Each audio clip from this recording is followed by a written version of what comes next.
Bagi masyarakat pesisir utara Pulau Jawa, kegiatan gogo adalah kegiatan pinggiran yang dilakukan di waktu sela. Menangkap ikan dengan tangan kosong biasanya dilakukan di sungai yang surut, kanal tambak atau tambak ikan yang sudah dipanen. Kegiatan gogo di Kendal biasa dilakukan oleh kelompok kecil yang terdiri dari buruh tambak. Ada semacam kesepakatan antara pemilik tambak dengan kelompok gogo tentang ikan-ikan yang boleh diambil. Kelompok gogo hanya boleh mengambil di tambak yang sudah tidak terpelihara. Ini sebabnya kelompok gogo selalu berpindah lokasi setiap harinya. Apa? Gogo hanya dilakukan selama 2 hingga 3 jam saat kondisi air sedang surut, yakni saat sore atau pagi-pagi buta. Oh, gitu. Saya belum ada entuk.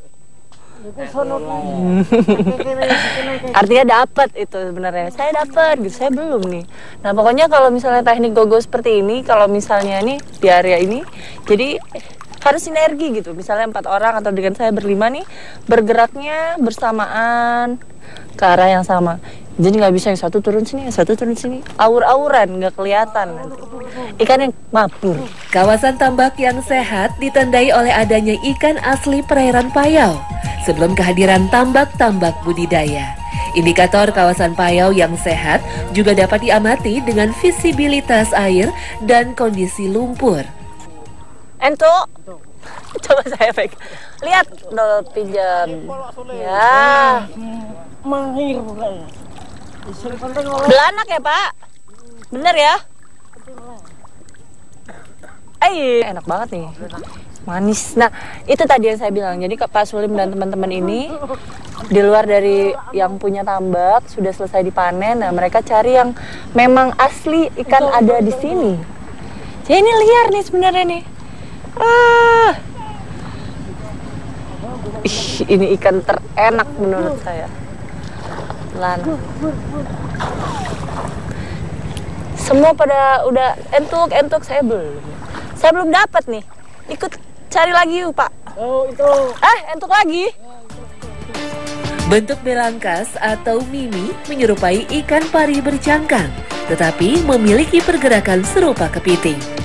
Tak heran binatang ini dikenal dengan nama kepiting tapal kuda atau horseshoe crab. Ada 4 jenis spesies belangkas dan kesemuanya merupakan anggota famili Limulidae. Di dunia, belangkas dikenal karena memiliki darah biru yang sangat penting dalam dunia farmasi. Darah biru belangkas banyak digunakan untuk mensterilkan beragam obat-obatan di industri farmasi dunia. Penyebaran spesies laut kuno ini mulai dari pesisir Asia Pasifik, Asia Selatan, dan pesisir Amerika Utara bagian tenggara. Belangkas termasuk binatang nokturnal. Belangkas banyak dijumpai di perairan laut dangkal. Saat musim kawin, perairan dangkal ini memudahkan belangkas untuk lebih mudah menemukan pasangannya. Oke. Ini yang saya cari nih. Tunggu, pegangnya yang aman. Pegangnya yang aman, ini pun bisa aman. Gini. Kalau pegang ekornya pun aman juga. Dibaringkan pun. Oh, dibaring. Ya wes, ini lebih gampang begini ya. Gampang. Oke. Nah, nih. Jangan agak kuat. Saya sisat kalau necek. Oh, gitu. Set. Set. Gini ya. Set. Oke. Sampai lolos buntutnya. Siap, Pak. Siap. Nah, ini yang saya cari, pari ketam atau belangkas. Ini termasuk makhluk purba karena dia dari dulu sampai sekarang tidak pernah berevolusi untuk bentuk. Dari dulu sampai sekarang begini aja bentuknya. Kalau misalnya terbalik begini, tajam. Ini disebutnya Mimi Mintuno karena dia selalu berpasangan. Nih, miminya. Dapat? Yang laki ya?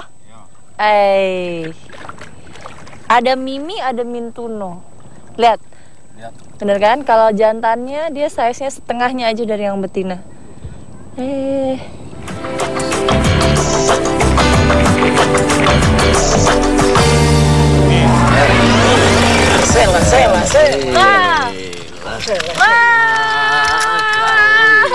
Wah, piting kabur. Takut, Pak. Enggak usah dipegang. Tunggu. Melayu weh.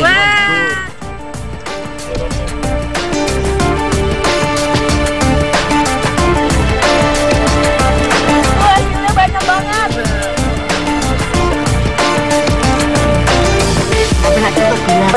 Belanak, boso, iki keting, piting, kepiting, mimi, janjan, nice, udang. udang, Nah, di sini di Korowelang ternyata Mimi Mintuno ini diolah jadi botok. Habis ini kita mau makan botok Mimi Mintuno.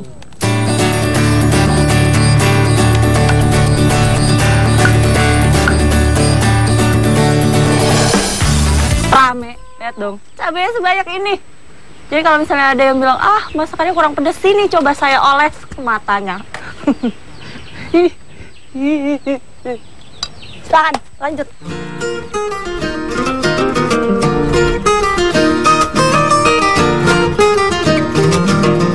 Nah lihat tadi, jadi memang untuk proses menyiangi belangkas ini nggak semua orang bisa.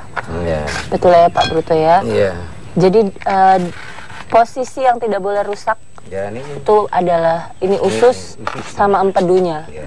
Nah itu posisinya di tengah-tengah. Nah, ini tengah-tengah nih. Jangan sampai rusak. Tadi dia sampai depan ya.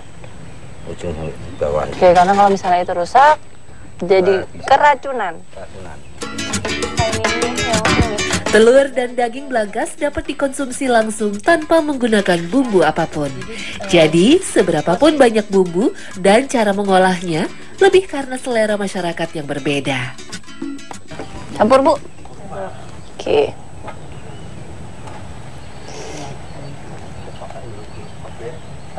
Nah, jadi kalau misalnya untuk belangkasnya ini sendiri, masaknya dibikin botok ya Bu? Dia memang banyak sekali mempunyai khasiat, salah satunya buat mengobati kencing manis. Jadi ini sebenarnya jatuhnya bukan daily food, bukan makanan sehari-hari, lebih ke buat pengobatan ya Bu ya. Coba kita rasa nanti nih, makanan yang mengandung banyak obat. Apakah rasanya enak? Coba.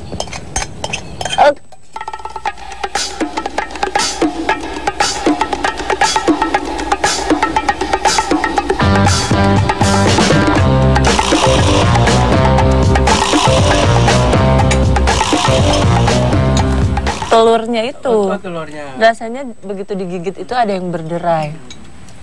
Kalau misalnya telur ikan, pokoknya beda lah rasanya. Ini agak-agak lucu ya.